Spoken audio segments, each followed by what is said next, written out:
The day before the college entrance exam, a young girl came to my house, claiming she was actually my parents' daughter. I knew she deliberately chose to show up the day before the exam, hoping I would fail, because she was reborn, while I had transmigrated into a book. The day before the college entrance exam, my parents' biological daughter came knocking at our door. She said we were accidentally switched at birth in the hospital and wanted a paternity test. My mom immediately hugged her and burst into tears. "Sweetheart, no need for a paternity test. Mom already knows. You must be my daughter." The reason was simple. This real heiress looked exactly like my mother in her youth. The real heiress seemed a bit confused. She looked at me and said, "Maybe we should still do it, just in case I made a mistake." "There's no mistake." My mother sobbed uncontrollably. "You must be my daughter." But at the insistence of the true heiress, they still went ahead with the paternity test. The staff collected samples from all three of them and prepared to leave. The real heiress spoke up at the right moment. "Mia, why don't you do one too?" The atmosphere instantly became somewhat awkward. I smiled and said, "No need, you all can go ahead." The real heiress insisted, "It's better to do one, just in case I made a mistake. It would put everyone at ease." My dad said calmly, "No need. Mia has already taken a paternity test with us." I gave the real heiress a sweet smile. This reborn real heiress didn't know yet. Not only did she know the plot, but I did too, because I transmigrated into this novel. I knew even more of the plot than she did. I had long known that this true heiress would come to the Smith family the day before the college entrance exam. She believed her miserable life in her past existence was because the original owner had stolen her rightful place. So she wanted revenge against Mia. Deliberately choosing to expose everything the day before the exam was meant to catch Mia off guard, ensuring she would fail the test. In the original story, Mia was actually the top liberal arts graduate in the city in her previous life, and indeed, after being reborn, the true heiress successfully caused Mia to fail the college entrance exam. So before the true heiress came knocking, I had already found a reason to tell my parents that I might not be the Smith family's daughter, at my request.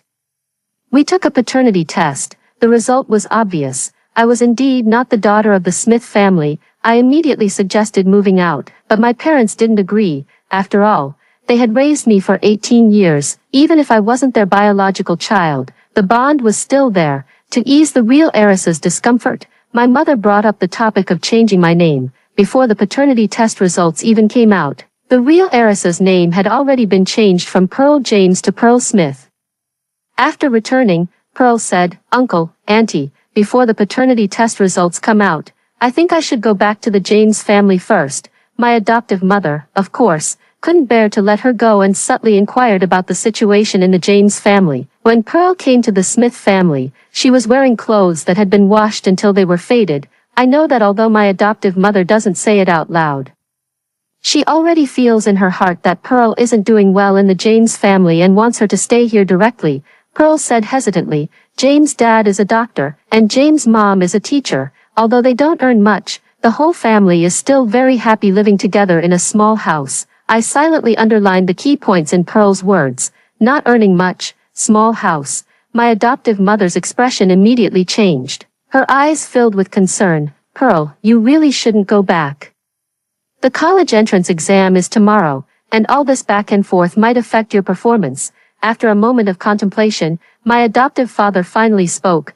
"Give me the contact information for the James family. I'll communicate with them." My adoptive father made the call from his study, and none of us knew what exactly was said. But not long after, my biological parents appeared at the doorstep of the Smith family's villa.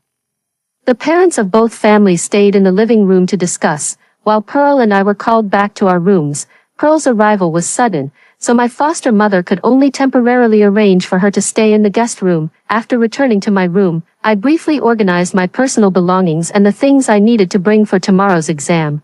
Truthfully, there wasn't much to pack. I had already prepared myself in advance after realizing I had transmigrated into a novel. After all, Pearl would definitely come looking for me, and I wouldn't be able to stay with the Smith family for long. It's better to be prepared than to be kicked out. But somehow, my biological parents actually agreed to let me stay with the Smith family first and wait until after the college entrance exams to do a paternity test with them. When they were leaving, I went out to see them off. My mother took my hand and said gently, "May I call you Mia?" I nodded. "Of course." She immediately smiled and said, Mia, nothing is more important than your college entrance exams right now, whether you want to cry or laugh. Let's wait until after the exams are over, okay? She spoke to me softly with many comforting words. I knew she was afraid that I might be affected by this sudden change. But how could that be? In my previous life, just like Mia, I was also the top scorer in the liberal arts college entrance exam in our city. As for Pearl, in the original story, after her rebirth, she was so preoccupied with scheming against Mia that she barely touched her study materials, ultimately failing to even get into a junior college. Little did she know that in the original plot, both she and Mia were merely cannon fodder meant to highlight the female lead. The college entrance examination arrived as scheduled. Pearl and I weren't assigned to the same examination hall. In the original book, Pearl pretended to be insecure and had both Mr. and Mrs.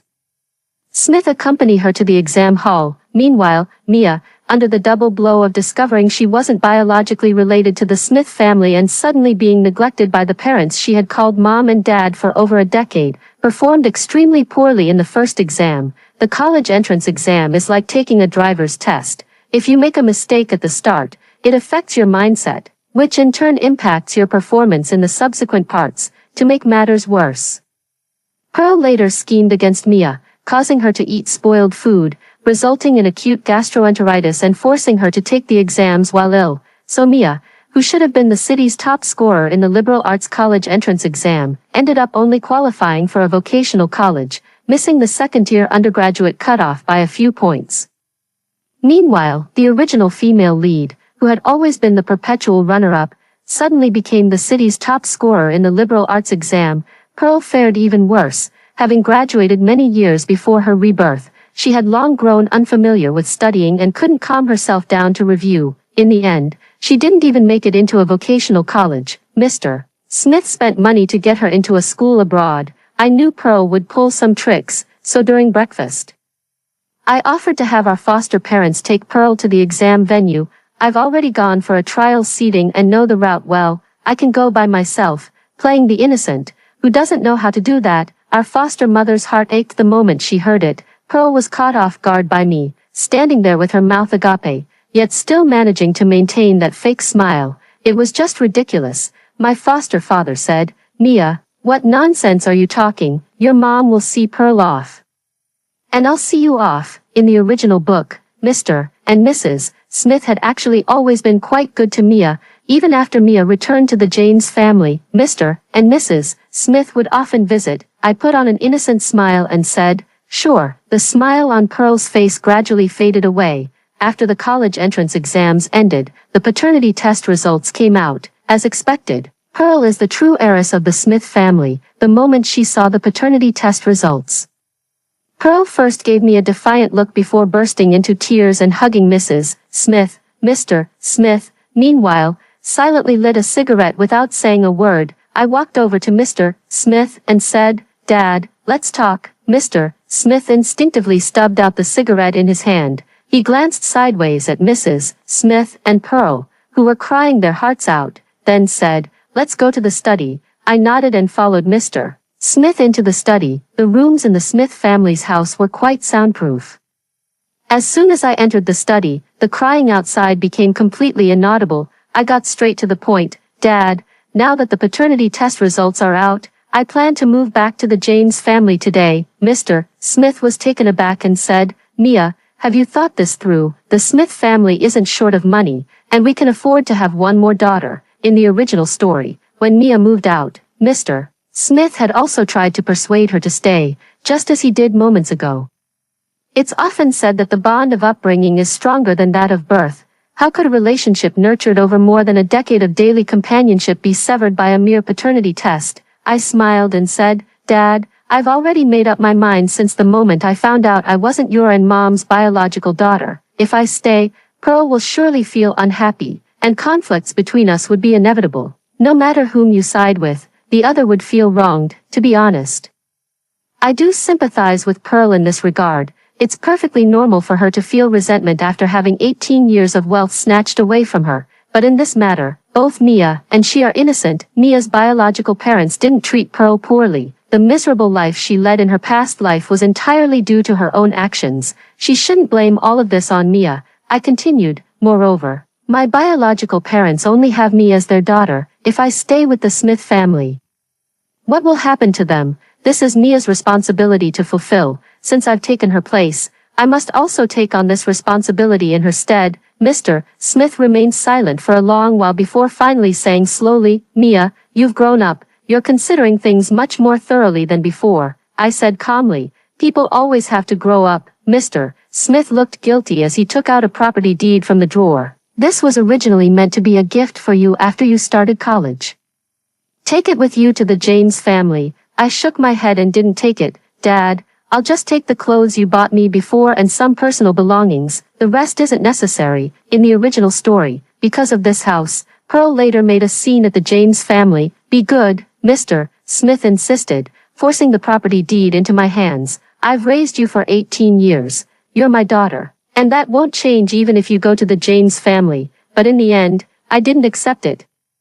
I was afraid that if I took the house, I wouldn't be able to stand my ground if Pearl caused trouble again. I understand the principle that one who accepts gifts is compromised. On the day the college entrance exam results came out, my parents were more nervous than I was, but I think I probably did okay, although I had already graduated from college in my previous life. After realizing I had transmigrated into a novel, I had been cramming and practicing problems non-stop. I've gone through all the past national college entrance exam papers, and my scores have been consistently improving each time, so even if I couldn't become the top scorer in the city, getting into a decent university shouldn't be a problem. But before I could check my results, Mr. Smith called me. Mr. Smith excitedly said, Mia, your school teacher just called our home. Your college entrance exam score is out. 698 points. You're the liberal arts top scorer in our city. I suddenly remembered that the school still has the Smith family's phone number on file. 698. I was stunned for a moment. It was slightly higher than I had estimated, since it's a municipality directly under the central government. Being the city's top scorer is essentially no different from being the provincial champion. That's right, 698. I heard the second-place student was only 1 point behind you. Our Mia is truly amazing, Mr. Smith praised. I tentatively asked, is the second-place student named Cindy? Cindy, the female protagonist of this book, is also the city's top liberal arts graduate in the story, Mr. Smith said. I don't know about that. I didn't ask your teacher. If you want to know, Dad can call and ask. I quickly replied, no need, I'm not curious, for safety's sake. I don't want to have any contact with the original female protagonist to avoid suffering from her protagonist halo, Mr. Smith added, just now. The admissions office of a university called our home. Your father gave them your current address, so they'll probably come looking for you soon. Actually, it's not surprising. After all, as the city's top scorer, those prestigious universities' admissions officers would naturally go all out to recruit you. I said thank you, and seeing the expectant look on my mom's face, I asked, has Pearl's score come out? 203. That was Pearl's college entrance exam score. It was even several dozen points lower than in the original story. When my parents heard it, they were speechless for a long time. You should know that before Pearl left the James family, her last mock exam score was over 600, which was several dozen points above the first-tier university cutoff. This child's grades weren't like this. How could she have scored so low? Even after a long while, my mother still couldn't believe that this score was truly Pearl's. After all, given Pearl's previous academic foundation, even if she had guessed blindly with her eyes closed, she couldn't have scored so poorly, my father said indifferently, probably too overjoyed after returning to her biological parents. Hearing this, my mother's face showed a hint of disappointment. She sighed and said, I had no idea Mia was switched with the Smith family's child, and I don't know how Pearl found out. And before going to the Smith family, she didn't even bother to tell us in advance. My father sneered and said, we bought her so many beautiful clothes, but she didn't wear any of them. Instead, she put on some old outfit from who knows where. After her rebirth, Pearl was solely focused on reclaiming the Smith family, completely disregarding the adoptive parents who had raised her for over a decade. My parents have been in the workforce for years. How could they not see through her little tricks? Though neither said a word,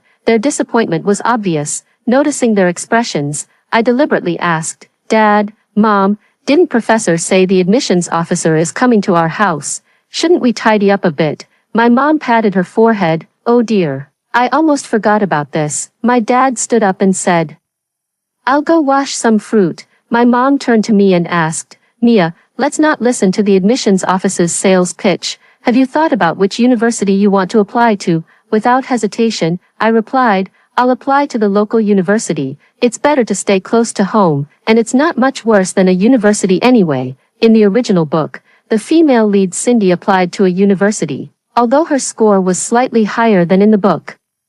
She didn't become the top scorer in the city. I'm afraid the subsequent plot might change as a result, so I'd better stay in this city. Since I've transmigrated into the book, I have to believe in the protagonist's halo. It's such a mysterious thing, but the actual developments have indeed diverged somewhat from the plot in the book. Mr. Smith didn't send Pearl abroad. Instead, he chose to have her repeat the school year. Mr. Smith said, "Strictly speaking, this incident would have a greater impact on Mia, but she wasn't affected much at all. On the other hand, Pearl, this shows that Pearl's mental state isn't very stable. Sending her abroad alone might only make things worse. Bad things, just like good things, can have a chain reaction, and so Pearl was left behind. But in the end, I applied to a university. Actually, a certain local university is quite prestigious in the country, but after my dad analyzed it with me, I still chose a university despite the pressure from the plot. I had been so focused on avoiding the plot and escaping the fate meant for the original Mia that I never considered the possibility of being trapped in this book forever, nor did I think about the chance that Mia might return. Every decision I made was aimed at steering clear of the female protagonist. Although these results were achieved through my efforts, it was still Mia's body that took the exams. From the posts on Mia's social media accounts, it's not hard to see that her dream university is also a university. Besides, I've already altered some parts of the plot. Who can say for sure what will happen in the future? On the day the acceptance letter from a university arrived, Mr. Smith called my dad, saying he wanted to treat our family to a meal to celebrate my admission to a university. Considering I had lived with the Smith family for 18 years, my dad agreed to Mr. Smith's invitation. The time was set for the evening. My mom is on vacation now, but since my dad is a doctor and usually busy with work, we had to accommodate his schedule. Mr. Smith chose a rather luxurious restaurant and even reserved a private room, but to my surprise, they didn't bring Pearl along, perhaps because my gaze was too obvious. Mr. Smith took the initiative to explain. Pearl made plans with her classmates to go shopping, so she won't be joining us. But that really sounded like an excuse, though it's understandable. With Pearl's exam results being what they were, she probably wasn't in the mood to have dinner with me, especially since this meal was being hosted by Mr. and Mrs. Smith. In her heart, I was the one who had taken her 18 years of wealth and glory. It would already be good enough if she didn't try to ruin me, let alone come to celebrate with me. During the dinner, my father and Mr. Smith had already started calling each other brothers. They all believed that my excellent exam results were thanks to the guidance of Mr. and Mrs. Smith. In the original story, they did indeed teach the original host very well, but when it comes to Pearl's grades, my dad looks guilty. He said to Mr. Smith, "Pearl's grades were always good before. I don't know why they dropped so much this time." My mom hesitated and said, "With such a sudden change, and Pearl being so young, she probably couldn't keep her composure. Her usual grades have always been good. If she repeats a year, she'll definitely get into a top-tier university." Mr. Smith nodded and said, "I've seen her previous grades. They were indeed very consistent. This time's result is just an exception." I put a piece of lobster meat into my bowl and then casually asked, "Dad, by the way, how did Pearl know she was the daughter of the Smith family?" My words left all four of them stunned. After a long pause, Mrs. Smith finally said, "Yes, how did Pearl know she was our daughter?" When I told Mr. and Mrs. Smith that I wasn't their daughter, I deliberately made up a story about a classmate saying I didn't look like them, which led me to secretly take a paternity test. But Pearl is different. The Smith and James families had virtually no interaction in the past, so how did she accurately learn about her own origins? I know, but Mr. and Mrs. Smith don't. She's like a ticking time bomb. And I don't mind planting a seed of doubt in Mr. and Mrs. Smith's hearts ahead of time. And my parents, after school starts, I'll be going to another city. They've raised Pearl for over a decade. This kind of bond isn't something you can just sever overnight. If Pearl plays any tricks by then, they'll definitely fall for it. Trust no one. especially when it's Pearl. On the way back, my parents didn't say a word the entire time. Only after we got home did my mom finally frown and ask, "When do you think Pearl found out she wasn't our daughter?" My dad slumped on the sofa and said, "Who knows? Her biological parents have a big family business. It's only natural she'd want to go back and be the wealthy heiress." His words sounded a bit sarcastic, but his tone was full of disappointment toward Pearl. When I came back, I checked Pearl's room. All the clothes, shoes, electronics, and skincare products were name brands.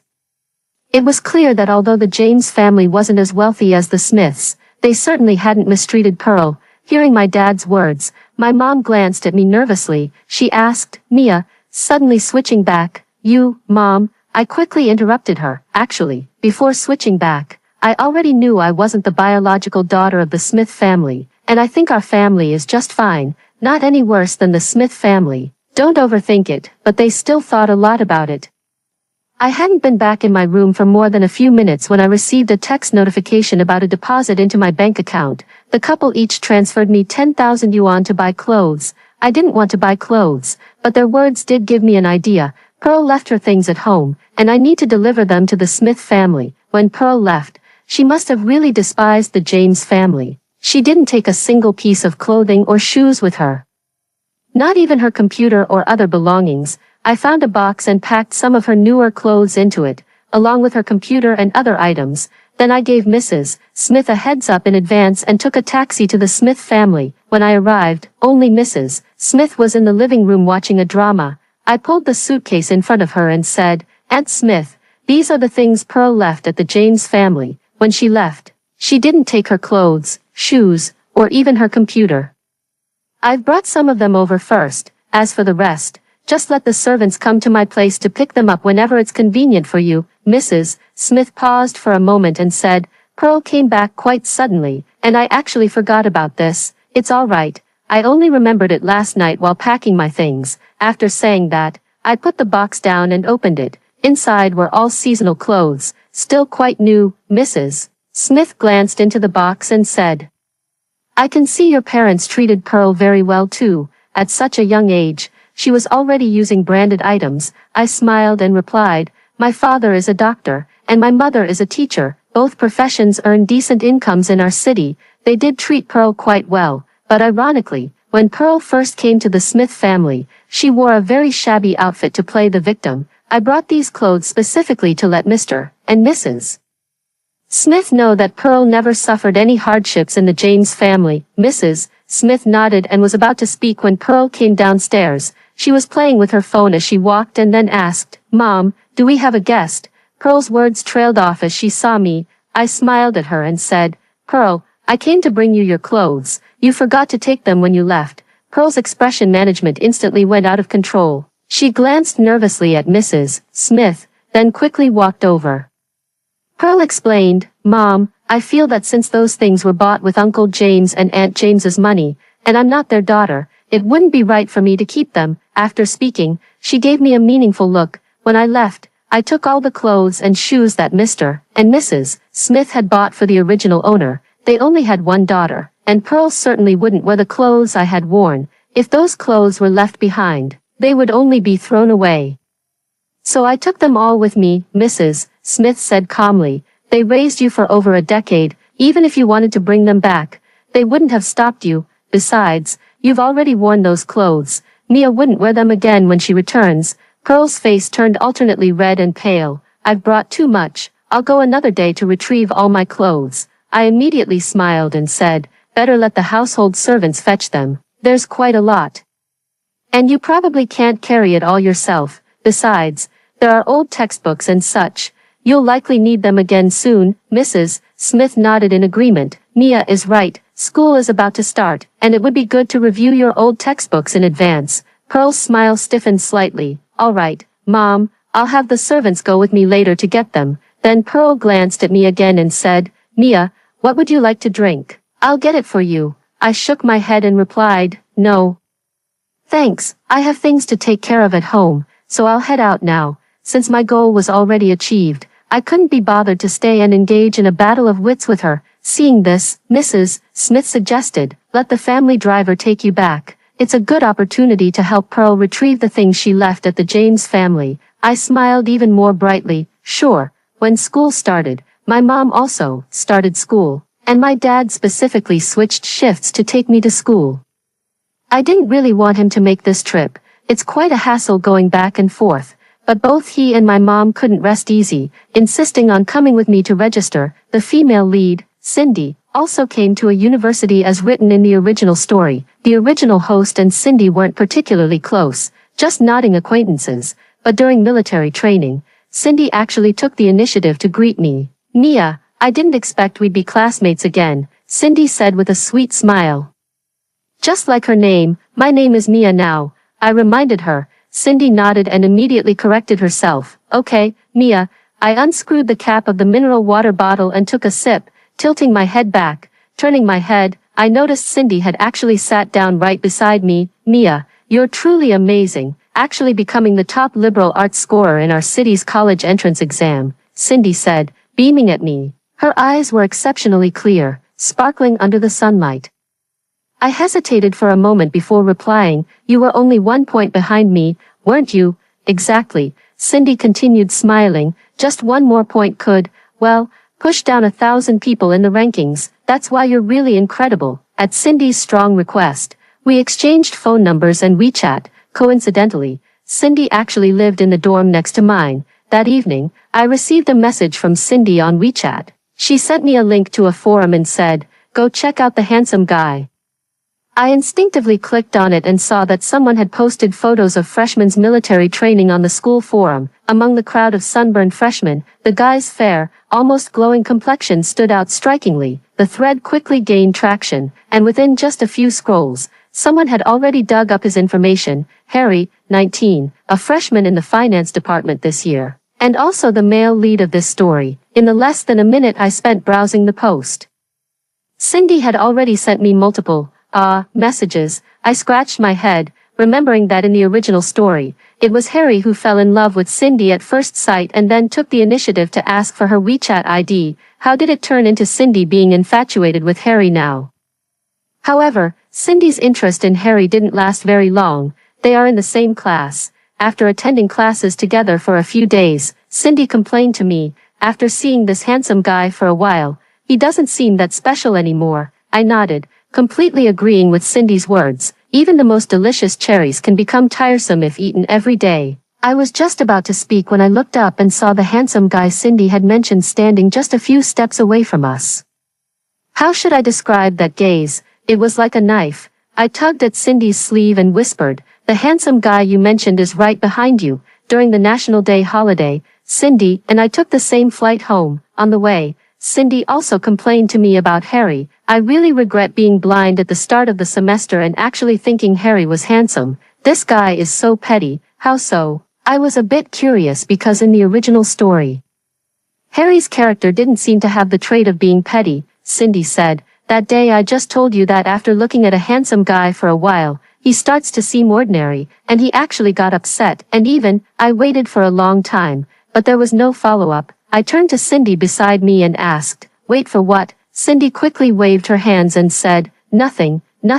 It'll take a while to fly there. Should we take a nap?" I felt Cindy's reaction was a bit odd. Then I saw the flight attendant squat down in the middle aisle and say softly, "Mr. James." "Hello, Mr. James." I instinctively tilted my head to look, and sure enough, sitting on the other side of the aisle was none other than Heir. I almost forgot. Heir is from the same city as us. Cindy didn't say a word the whole way, and when we got off the plane, she ran so fast it was like a ghost was chasing her. My mom came to pick me up by car. As soon as I got in the car, my mom said, "The Smith family is hosting a banquet at the hotel tomorrow to introduce Pearl to their relatives and friends. Pearl sent you an invitation."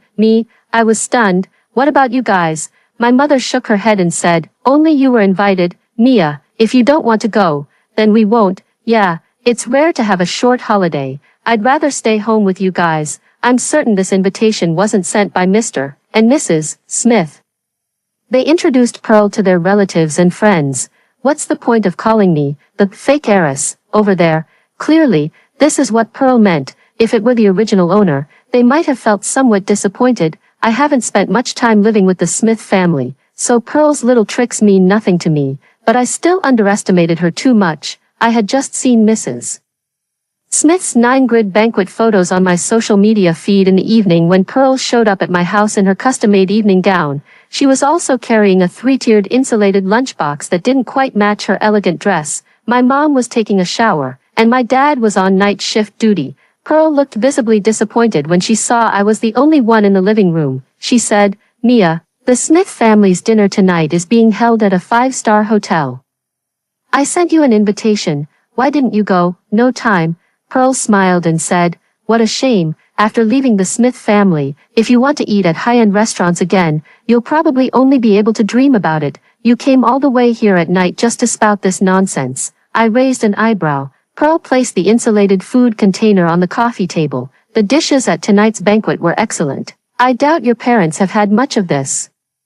So I specifically had some packed and brought over for you all to try." So she came all this way just to be spiteful. I immediately darkened my expression and said, "You've lived in this household for so many years, don't you know whether they've had this or not? The James family may not be as wealthy as the Smiths, but we're certainly not lacking for a decent meal." The smile on Pearl's face gradually faded. "Mia, what right do you have?" Before she could finish her sentence, I heard footsteps behind me. It was my mom. She walked toward us while drying her hair. "Mia, why haven't you gone to take a shower yet?" My mom glanced at me. "I'm going now." I smiled. My mom then shifted her gaze to Pearl. "Pearl, it's very late. You should go home now, so your parents won't worry about you." Pearl nodded awkwardly and then turned to leave. My mother closed the door, sighed, and said, "She wasn't like this before." I calmly replied, "People always change." In the original story, Pearl blamed the James family for the mistaken identity incident.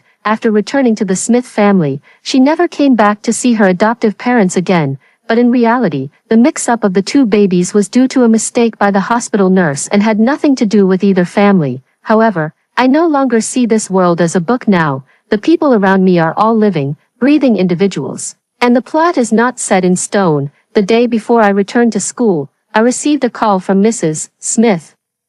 She invited me to the Smith families for dinner, saying Pearl wanted to apologize for her rudeness the other day. A person's character doesn't change so drastically in such a short time. I knew Pearl's invitation to the Smith family wasn't just about apologizing, but I went anyway. Mrs. Smith had indeed been very kind to the original host before, and I didn't want to disappoint her. As soon as I arrived at the Smith family's house, Pearl said she wanted to take me to her room to talk. Mrs. Smith still hoped that our relationship could improve, so she didn't refuse. After entering Pearl's room, the smile on her face was instantly replaced by arrogance. Pearl turned on the light in the walk-in closet inside her bedroom. She pointed to the closet full of designer clothes, shoes, and bags, boasting, "See these, they're all new. After you go back, you probably won't be able to afford this kind of brand-name stuff anymore, will you?" Pearl opened the glass cabinet door.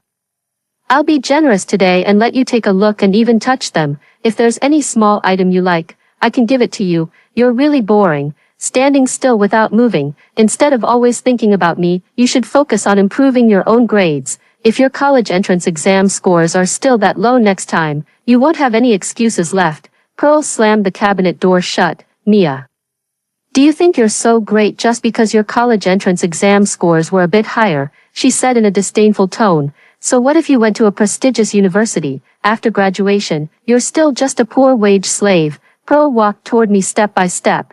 "But I'm different. I'm the eldest daughter of the Smith family. Even if I don't work, I have endless money to spend. You work hard for a whole month, and in the end, your salary isn't even enough to buy me a single piece of clothing. Mia, what do you have to compare with me now?" I felt completely unaffected by Pearl's verbal attacks. I corrected her. "You're mistaken. I never intended to compete with you. I've only seen people strive to outdo each other in excellence, never in mediocrity." "Mia," Pearl's face was filled with anger. "After leaving the Smith family, you're nothing. What makes you think you can compare to me?" Pearl moved closer to me, grabbed my clothes, and said with a sinister tone, "Do you believe I can make sure you don't even get to attend college?" I smiled faintly, my brows slightly curved. "No, I don't." The anger on Pearl's face suddenly vanished. "Just you wait and see." She reached out to smooth the wrinkles in her clothes from her grip. It's about time. Let's head down. With that, Pearl turned and walked out. I reached into my pocket and indeed found something extra inside. It was a diamond necklace from a certain luxury brand. Priced at around 200,000, the diamond on the pendant wasn't large, with most of the cost coming from the brand premium. I didn't make a sound and threw the necklace onto Pearl's bed. Pearl walked ahead and didn't see what I did. At the staircase, Pearl suddenly stopped in her tracks. She turned to look at me and whispered, "Mia, what do you think would happen if I tumbled down these stairs and told my parents you pushed me? Do you think they'd let your family of 3 stick around?" I took a step back, maintaining a safe distance from Pearl. "You can give it a try." The Smith family's staircase was spiral-shaped and quite wide. If Pearl really rolled down, she'd probably end up hospitalized for half a month. Pearl glanced downstairs and said, "The stairs are so high, you don't think I'd be foolish enough to ruin the rest of my life just to frame you, do you?" Hearing this, I actually felt a bit disappointed. Because there's a surveillance camera installed at this part of the staircase, if Pearl really did that, she'd be digging her own grave. In the living room, Mr. and Mrs. Smith were talking about something. Seeing Pearl and me coming downstairs, Mrs. Smith waved at us. She smiled and said, "Pearl, Mia, come quickly, dinner is almost ready." Pearl rushed over and said with a faint smile, "Mom, I've already apologized to Mia. I want to give her a gift as compensation." "What do you think I should give her?" Mrs. Smith glanced up at me and said, "Why don't you ask Mia yourself?" Pearl turned to look at me. "Mia, I see your neck is bare. How about I give you a necklace?" The corners of my mouth curled up more and more. "Sure." Upon hearing this, a fleeting expression crossed Pearl's eyes. She immediately turned around and went back upstairs. Mrs. Smith shook her head with a smile. "This child is always too impatient." Mr. Smith looked thoughtful. "If we're going to give a gift, shouldn't we buy a new one? What is she going upstairs for?" As soon as Mr. Smith finished speaking, they saw Pearl coming downstairs with a square box in her hands. "Mom, I've never worn this diamond necklace we bought last time we went shopping together. I think it would look perfect on Mia." As she spoke, Pearl opened the box. Of course, it was empty inside. Pearl's face suddenly changed color. "Where's my necklace? It was still there when I checked this morning." She looked at me with suspicion but didn't directly accuse me of stealing the necklace. Mr. Smith noticed Pearl's gaze and frowned, saying, "If it's missing, then go look in the room, maybe it fell somewhere." Pearl quickly shook her head. "Impossible. I put it away properly. It couldn't have fallen." Mrs. Smith's expression also darkened. "Could it be that you forgot to put it back yourself?" Pearl still insisted. "Mom, I remember clearly. I put it back. And none of the servants entered my room today, except..." Pearl didn't finish her sentence but looked at me pointedly. I smiled and completed her thought for her. "So you suspect I stole your necklace?" Pearl said. "You were the only one who entered my room today, and you were walking behind me just now." Although she didn't explicitly accuse me of stealing the necklace, the implication in her words couldn't have been clearer. I calmly replied, "In that case, let someone search your room. If it's not found, we'll call the police." I glanced at the prominent logo on the box. "Necklaces from this brand aren't cheap. The police will help investigate thoroughly." Pearl couldn't suppress a smirk and immediately, ignoring Mr. and Mrs. Smith's objections, ordered the maid to search her room. Mr. and Mrs. Smith's faces darkened. The servant quickly returned. She brought out the necklace I had left on Pearl's bed and said, "Madam, this was found on Miss Pearl's bed." Pearl stared in disbelief at the necklace in the servant's hand and exclaimed, "This can't be." I smiled without saying a word. "The clothes I'm wearing today aren't thick, so it's easy to feel if there's something extra in the pocket." Mr. and Mrs. Smith, having lived to such an age and experienced many storms, quickly realized this was Pearl's mischief. After dismissing all the servants, Mr. Smith immediately said sternly, "Pearl, apologize to Mia." Pearl looked at Mr. Smith with a face full of grievance. "Dad, I'm your daughter. Why would you?" "Shut up." Mr. Smith's voice was stern. "Do you still not realize what you've done wrong?" "I didn't do anything wrong." Pearl refused to admit it. "I truly don't know how this necklace ended up on my bed." Seeing this, I didn't want to waste any more time. I took out my phone from my pocket, opened the built-in recording app, and clicked on the most recent audio file. The phone immediately transmitted Pearl's arrogant and disdainful voice. Pearl was instantly dumbfounded. After realizing what happened, she rushed over to snatch my phone. "Mia, you're so despicable," Pearl shouted while trying to grab it. "That's enough, Mr. Smith roared, and Pearl immediately stopped trying to grab it. The conversation in the phone was coming to an end, and I hit pause. Mr. Smith looked at me with a guilty expression. "Sorry, Mia, I shook my head, interrupting Mr. Smith. "Dad Smith, this has nothing to do with you. This is Pearl's own problem." To prevent them from thinking that my parents didn't raise Pearl properly, I explained, "She wasn't like this when she was with the James family. Maybe she suddenly realized she's a wealthy heiress, and that changed her attitude." Mr. and Mrs. Smith both looked ashamed. Of course, the meal couldn't continue. Before leaving, Mr.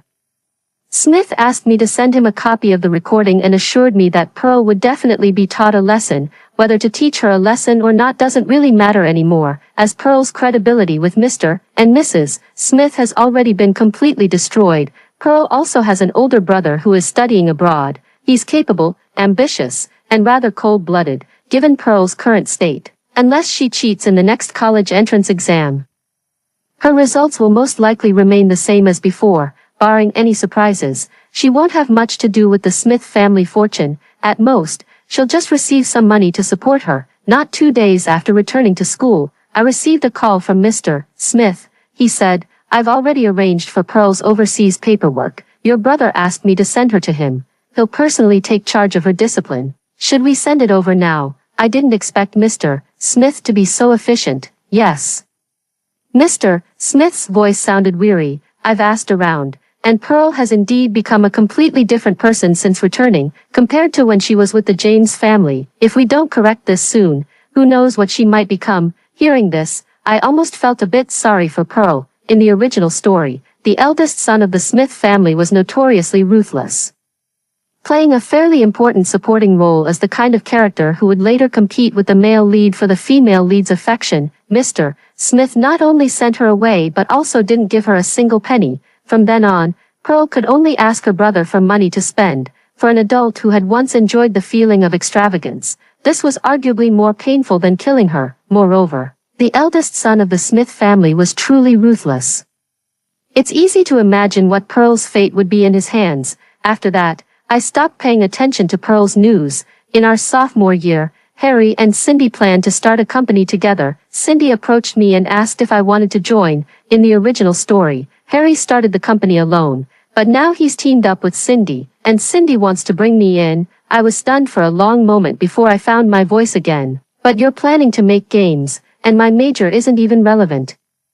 "What does that matter? You're full of ideas," Cindy said, looking at me with anticipation. "Neither Harry nor I asked our families for money, so our initial funding is limited. If you don't join us, we won't be able to start the company." Wow, she even pulled out the ultimate, coaxing, move. I carefully recalled the original story. As I spent more time in this world, many details have faded from my memory. I only vaguely remember that Harry's company initially seemed to focus solely on games, but later expanded into other ventures. In any case, they were all quite successful, and in the later stages, it wouldn't be an exaggeration to say they were making a fortune every day. With the god of wealth practically stuffing money bags into my hands, it would be downright inhuman of me to throw them away. These two are people of action. As soon as I nodded, they had their family lawyer draft the agreement. Harry contributed the most in both effort and resources, so it's only natural that he holds the largest share. Although the original plot of the book is already a complete mess,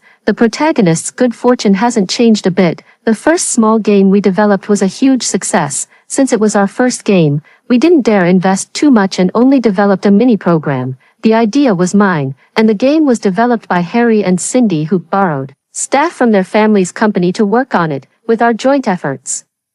This game quickly became a hit among friends on social media. At its peak, it generated over $1 million in revenue in a single day. Compared to nationally popular mobile games, this might not seem like much, but for us, it's already a kind of success. With money in the company's account, we started hiring. With just the 3 of us, scaling up was nearly impossible. Some tasks simply needed more hands. "I think we can recruit some positions from the university," Harry suggested. "Those who can get into a university are generally not of low intelligence. Hiring them now would be cost-effective, whereas we wouldn't have an advantage if we directly recruited graduates from top-tier schools. Neither Cindy nor I had any objections to Harry's proposal. However, some positions still require hiring full-time employees. For the hiring process, Cindy even borrowed HR personnel from her father's company to assist. However, the final interview was conducted by the three of us together. Although our company is small, as long as the pay is competitive, it's still easy to attract good talent. Everything is progressing in an orderly manner. Our plan to develop mobile games has officially begun. However, the development cost of mobile games is enormous, and the process is quite lengthy. We subsequently released several mini-program games, all of which received fairly positive feedback.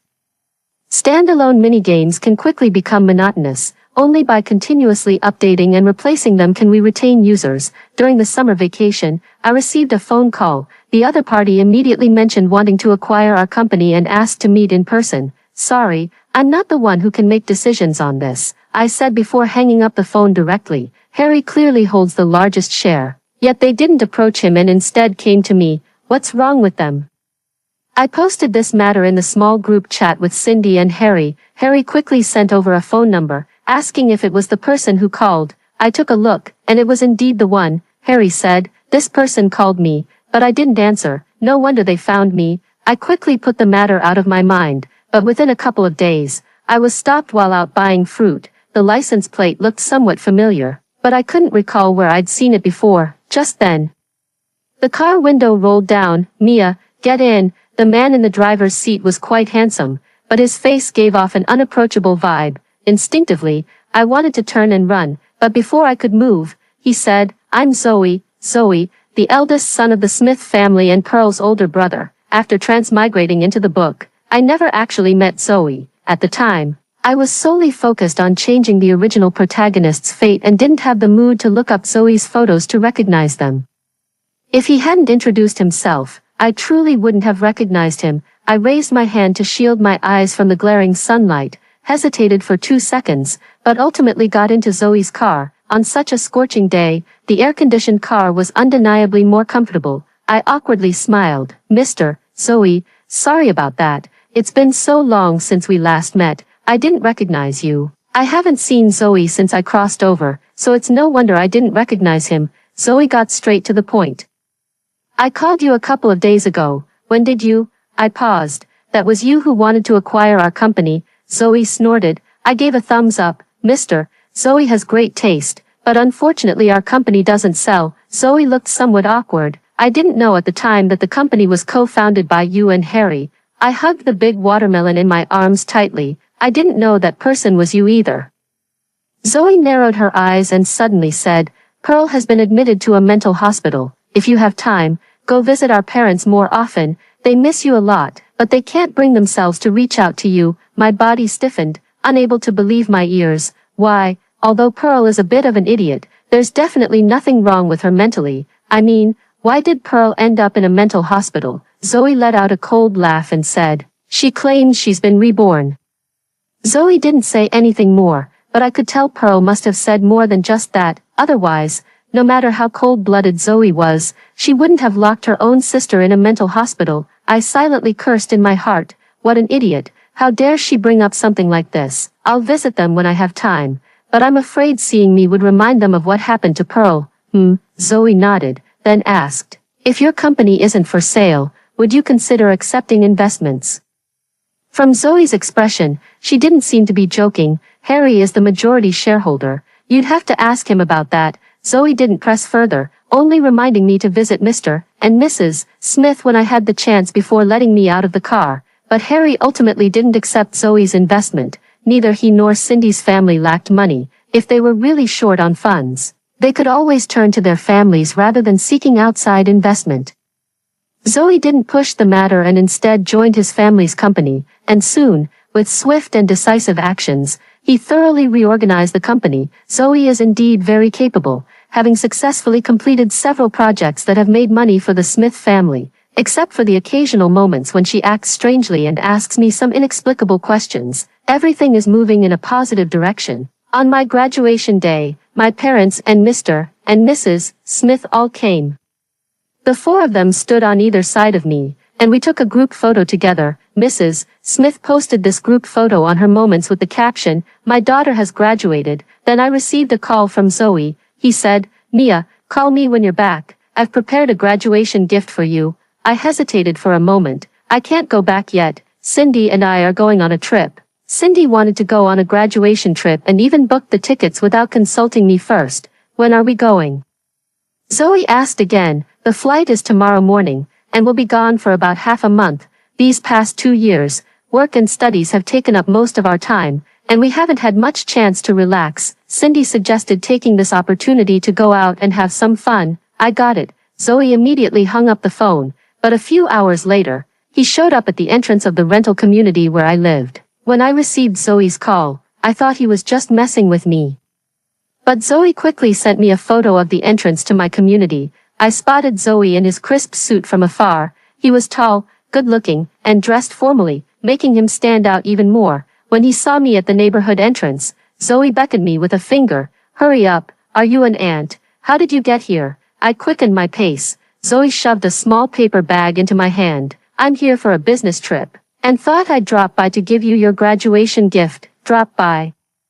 I was a bit skeptical about the truthfulness of his words. Zoe glanced at the time and said, "All right, go on in. I've got plans with someone tonight." "All right," just casually. "Okay, take care on your way." Zoe took a couple of steps, then turned back to me and said, "When you come back, remember to bring me a gift too." I waved my hand. "Sure thing, boss." Over the past 2 years, Zoe and I have gotten along pretty well.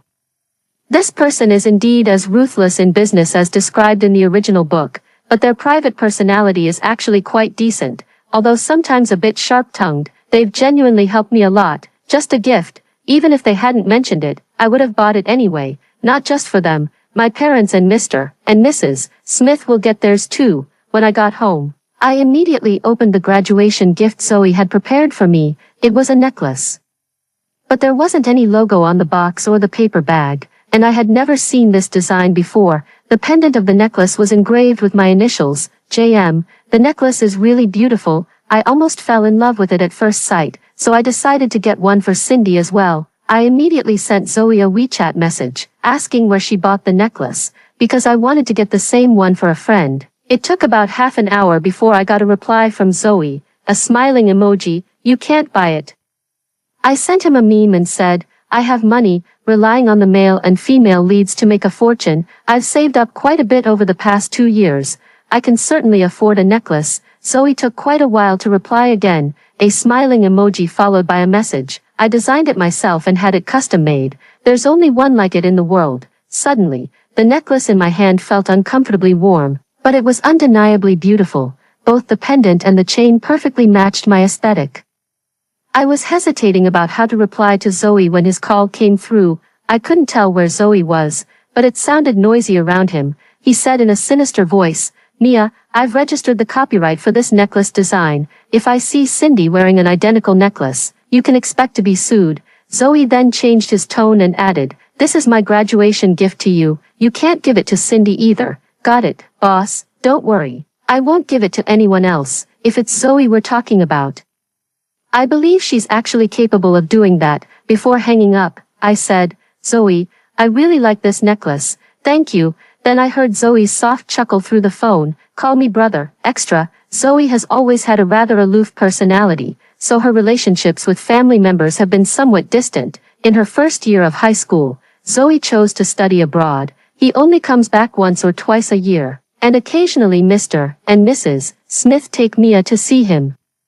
But the bond between siblings was so faint it was almost negligible, so when Zoe found out that Mia wasn't actually her biological sister, she didn't feel much of an emotional stir. As for the biological sister who had been switched with Mia at birth, Zoe couldn't care less. To him, Pearl was just a complete stranger he had never met, so after the incident, he chose not to return to his home country. Instead, he first sought confirmation on whether the baby mix-up back then was intentional on the part of the James family or a mistake made by the hospital. After confirming it was the hospital's error, Zoe hired a lawyer to hold the hospital accountable. Although he didn't care much for these two sisters, it didn't mean he would truly let them be completely unchecked. However, when it came to Pearl, Zoe simply couldn't bring herself to like her at all.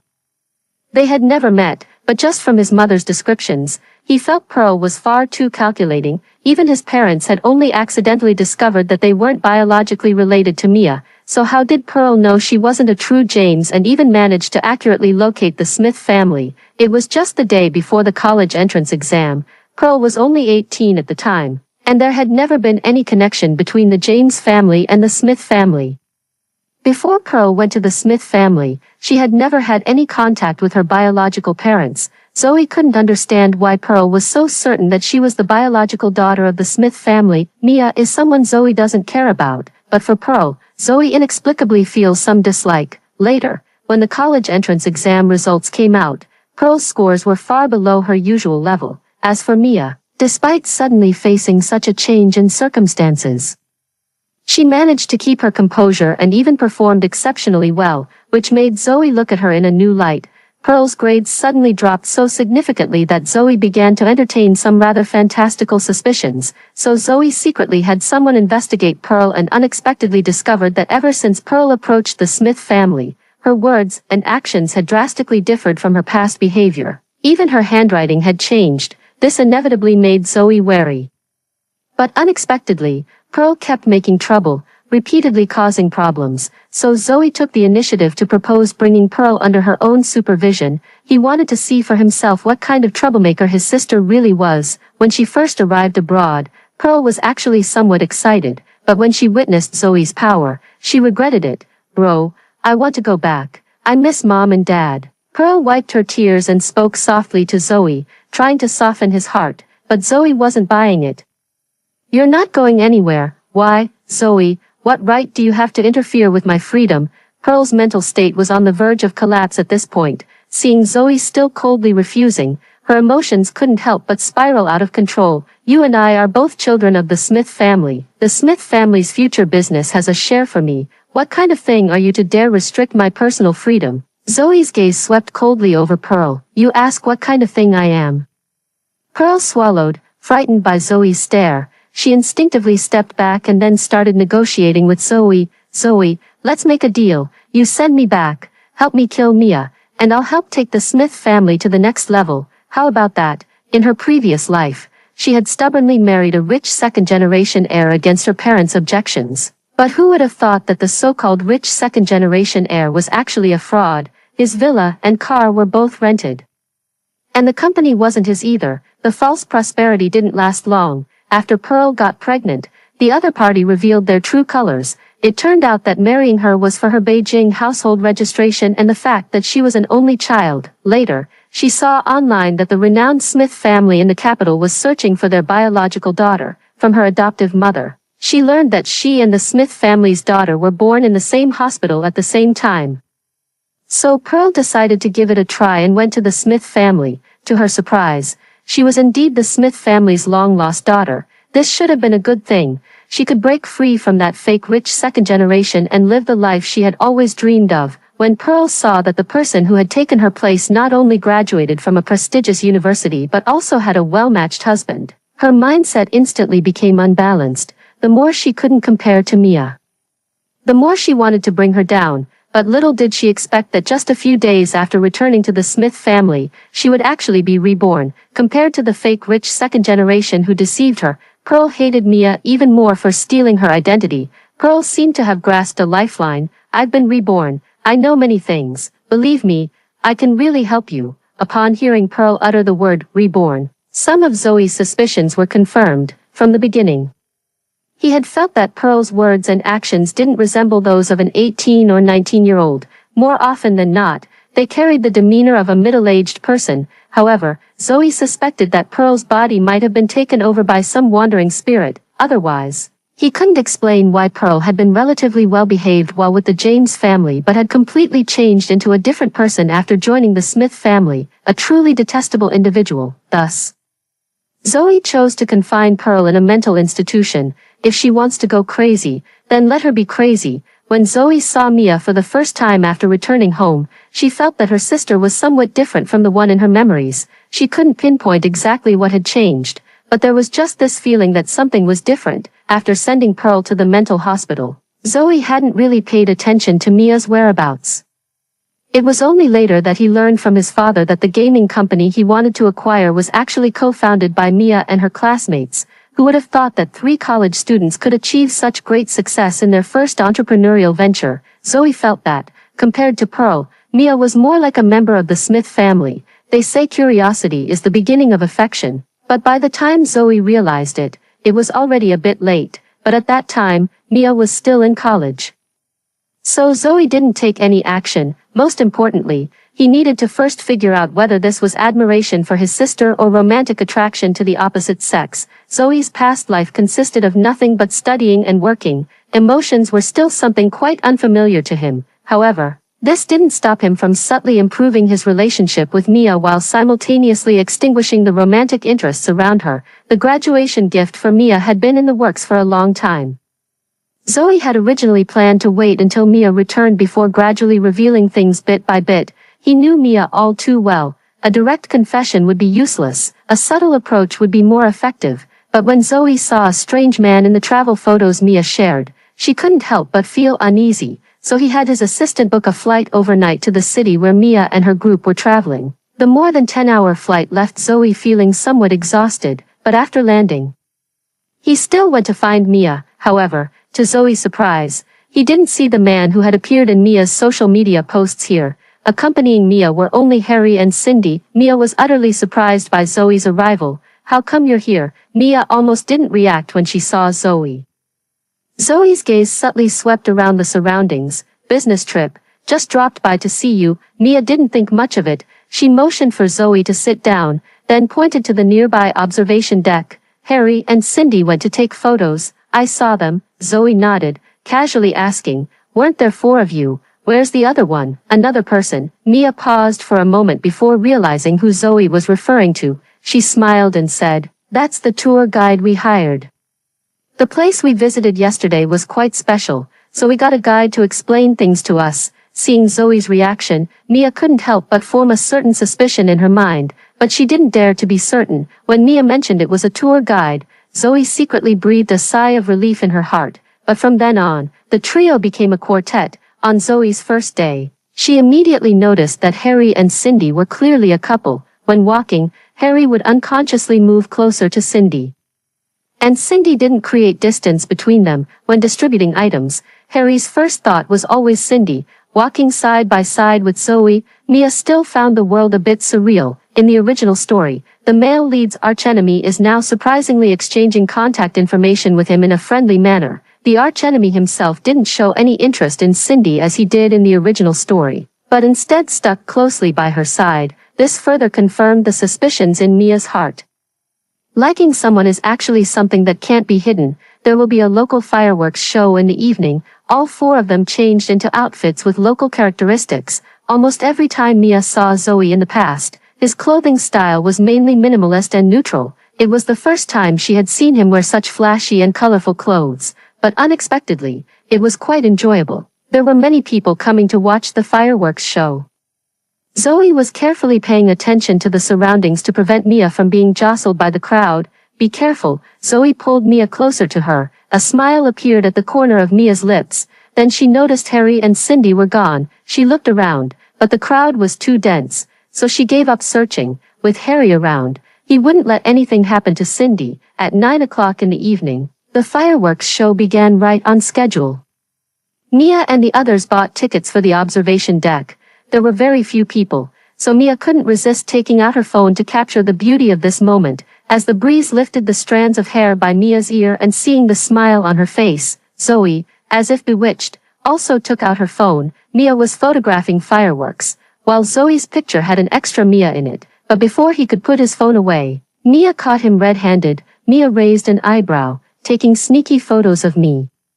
Zoe casually slipped his phone back into his pocket. "Since you noticed, it doesn't count as sneaky anymore." Mia felt her ears growing slightly warm. She hadn't expected Zoe to be so direct, so for a moment she didn't quite know how to respond. So Mia chose to continue watching the fireworks. But Zoe suddenly took a step forward, standing side by side with Mia. The sound of fireworks exploding continuously filled the air, yet Mia distinctly heard Zoe beside her ask, "Mia, would you be interested in dating me?" The kind with marriage in mind. Zoe hadn't originally planned to bring it up so soon, but the fireworks were too beautiful, the atmosphere too perfect. He couldn't help but act on this rare impulse, but Zoe had no regrets. Even if Mia didn't agree right now, he had the patience to slowly achieve his goal. Zoe's confession came too suddenly, but Mia was both surprised and unsurprised. When Zoe gave her the necklace he designed, she had a premonition in her heart.